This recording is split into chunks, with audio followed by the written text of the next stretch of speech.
Protesters filled the streets from Manhattan and beyond. Fires burning, including one that looked like a vehicle, another in a building. Police officers in masks were on bikes and on foot trying to control the crowd.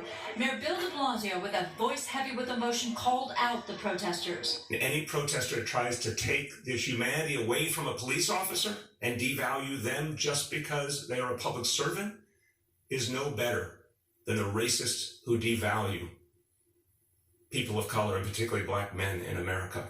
In Philadelphia, a police vehicle burned as officers' skirmish line kept a mass of protesters filling two major avenues in the city of brotherly love.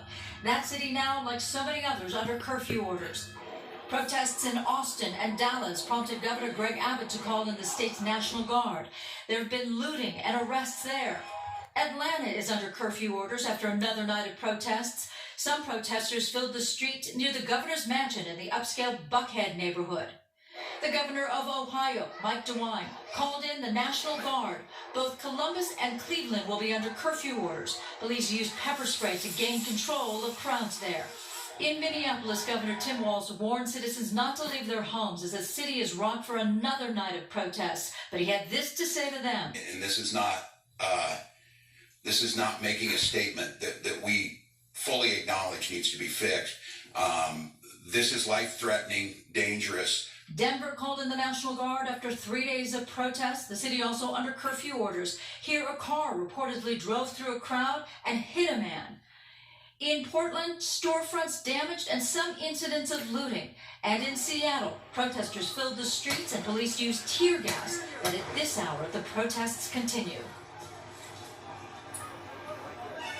All right, so at last count, going through social media, it looks like 9 states now and the District of Columbia calling out the National Guard, and at least 30 major and, frankly, smaller cities, too, have issued curfew orders. I've seen that there are now protests in Grand Rapids and Reno, so not just the major cities. And it's not easy being a journalist these days, guys. Apparently, a Fox News reporter in Washington, D.C. was chased away from the White House. And there's also a report of a journalist in Minnesota who got hit by one of those less than lethal shots in the eye, and she might lose that eye. So quite a dynamic situation, to be sure. And some really surreal images I've been seeing, too. In Seattle, there was some looting.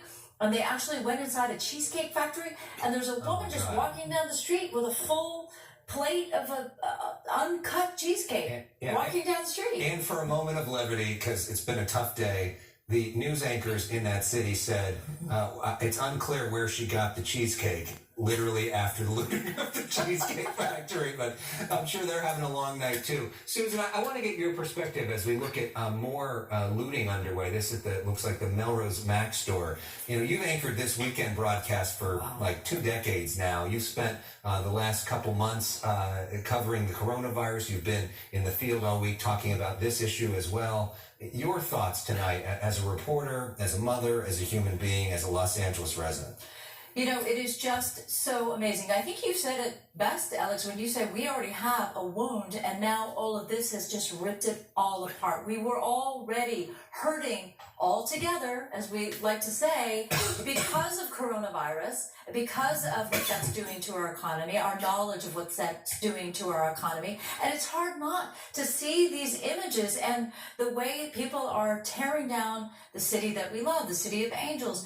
And it's just really disheartening. I understand the frustration. I understand why people would be so passionate about the death of George Floyd, but to go this much farther, when you think in terms of how much economic damage there will be, and for so long, and you know, Christina, I'm hearing you say things like how things have changed since the 1992 riots, but a lot of those things that came out of that were these lovely programs, like, for example, the Friday Night Lights programs, or the programs where the police get to host kids in the station or on the city parks for summer nights, right? Mm-hmm. Those kind of things are